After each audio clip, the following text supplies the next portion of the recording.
ಇನ್ನು ಜಮ್ಮು ಮತ್ತು ಕಾಶ್ಮೀರದ ಗಡಿಯಲ್ಲಿ ಕದನ ವಿರಾಮದ ಹಿನ್ನೆಲೆಯಲ್ಲಿ ಕಣಿವೆ ರಾಜ್ಯದಲ್ಲಿ ಸ್ವಲ್ಪ ದಿನಗಳ ನಂತರ ಅತಂತ್ರಕ್ಕೀಡಾಗಿದ್ದ ಪರಿಸ್ಥಿತಿ, ಗೊಂದಲಕ್ಕೀಡಾಗಿದ್ದ ಪರಿಸ್ಥಿತಿ ಈಗ ಶಾಂತಿಯ ನೆಲೆಸಿ ನೆಮ್ಮದಿಯಿಂದ ಜೀವನ ಕಳೆಯುವ ಸಂದರ್ಭ ಒದಗಿ ಬಂದಿದೆ.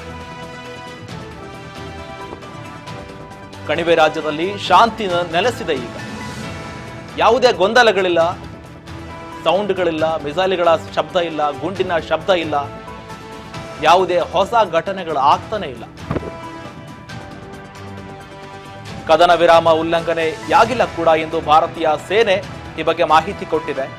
ಕದನ ವಿರಾಮ ಉಲ್ಲಂಘನೆಯಾಗಿಲ್ಲ. ಪ್ರಾರಂಭದ ದಿನದಲ್ಲಿ ಉಲ್ಲಂಘನೆಯಾಗಿತ್ತು, ಆದರೆ ಈಗ ನಿನ್ನೆ ಕದನ ವಿರಾಮ ಯಾವುದೇ ಉಲ್ಲಂಘನೆಯಾಗಿಲ್ಲ. ನೆಮ್ಮದಿಯ ವಾತಾವರಣವಿತ್ತು.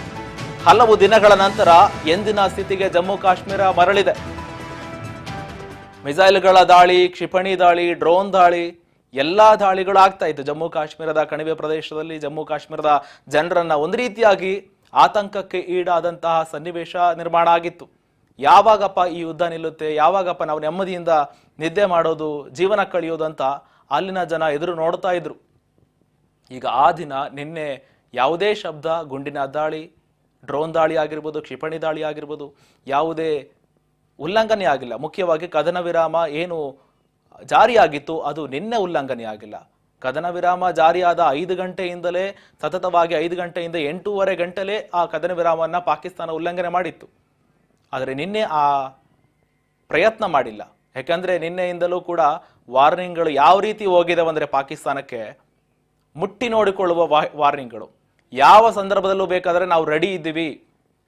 ಆ DGMOಗಳು ಹೇಳ್ತಾ ಇರ್ತಾರೆ, ಈ ಸಂದರ್ಭದಲ್ಲಿ ನಾವು ಸುದ್ದಿಗೋಷ್ಠಿ ಮಾಡ್ತಾ ಇರುವ ಸಂದರ್ಭದಲ್ಲೂ ಕೂಡ ನಾವು ರೆಡಿ ಇದ್ದೀವಿ. ಯಾವುದೇ ಸಂದರ್ಭದಲ್ಲಿ ಪಾಕಿಸ್ತಾನಕ್ಕೆ ನುಗ್ಗಿ ಹೊಡೆಯುವ ಎಲ್ಲ ನಮಗೆ ಶಕ್ತಿ ಇದೆ, ಎಲ್ಲ ಪ್ರಯತ್ನಗಳನ್ನ ಮಾಡಿಕೊಂಡಿದ್ದೇವೆ, ಎಲ್ಲ ಫುಲ್ ರೆಡಿ ಇದ್ದೀವಿ ಅಂತ ಕೂಡ ಹೇಳ್ತಾ ಇರ್ತರು.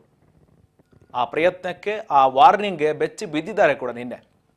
ಇನ್ನೇನು ಆ ಕ್ಷಣಗಳನ್ನೇ ಕೂಡ ಇನ್ನೇನು ಆರಂಭವಾಗ್ತಾ ಇದೆ. DGMOಗಳು ಕೂಡ ಮಾತನಾಡ್ತಾರೆ ಯಾವ ರೀತಿಯಾಗಿ ಕ್ರಮವನ್ನ ತೆಗೆದುಕೊಳ್ಬೇಕು ಗಡಿ ಪ್ರದೇಶದಲ್ಲಿ ಶಾಂತಿ ನೆಲೆಸೋದಕ್ಕೆ ಅಂತ.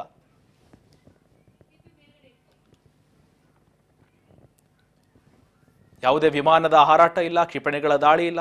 ನೋಡ್ತಾ ಇರ್ಬೋದು ನೀವು ದೃಶ್ಯಗಳಲ್ಲಿ. ಅವರ ಪಾಡಿಗೆ ಅವರು ಅಂಗಡಿಗಳನ್ನು ಓಪನ್ ಮಾಡಿಬಿಟ್ಟು ಯಥಾವತ್ತಾಗಿ ವ್ಯಾಪಾರ ಮಾಡ್ತಾ, ದಿನನಿತ್ಯದ ವ್ಯಾಪಾರ ಚಟುವಟಿಕೆಗಳಲ್ಲೇ ತೊಡಗಿಸಿಕೊಳ್ತಾ, ತರಕಾರಿಗಳನ್ನ ತರೋದಾಗಿರ್ಬೋದು, ಜೊತೆಗೆ ಅಂಗಡಿ ಮುಂಗಟ್ಟುಗಳೆಲ್ಲ ಓಪನ್ ಆಗ್ತಾ ಇದೆ. ಸಾಮಾನ್ಯ ದಿನದಂತೆ ಕೂಡ ಸಾಗ್ತಾ ಇದೆ. ಈ ದಿನಗಳು ಹೀಗೆ ಇರಲಿ ಅಂತ ಕೂಡ ಅಲ್ಲಿನ ಜನಗಳು ಕಾಯ್ತಾ ಇರ್ತಾರೆ. ಆದರೆ ಇದಕ್ಕೆ ಪಾಕಿಸ್ತಾನ ಬಿಡ್ತಾ ಇಲ್ಲ, ಉಗ್ರಗಾಮಿಗಳು ಬಿಡ್ತಾ ಇಲ್ಲ. ಅಭಿವೃದ್ಧಿ ಹೊಂದಿ ನಮಗೂ ಕೂಡ 4 ಕಾಸು ಮಾಡಿಕೊಂಡು ಉತ್ತಮ ಜೀವನ ನಡೆಸೋಣ ಅಂತ ಏನಾದರೂ ಕನಸು ಕಟ್ಕೊಂಡು ಬೆದಕೋದಕ್ಕೆ ಹೋಗ್ಬಿಟ್ರೆ ಈ ಉಗ್ರಗಾಮಿಗಳು ಅಲ್ಲಿ ಕಲ್ಲಾಗ್ತಾ ಇರ್ತಾರೆ. ಟೆರರಿಸ್ಟ್ಗಳ ಅಟ್ಟಹಾಸ ಮೆರಿತಾನೆ ಇದೆ.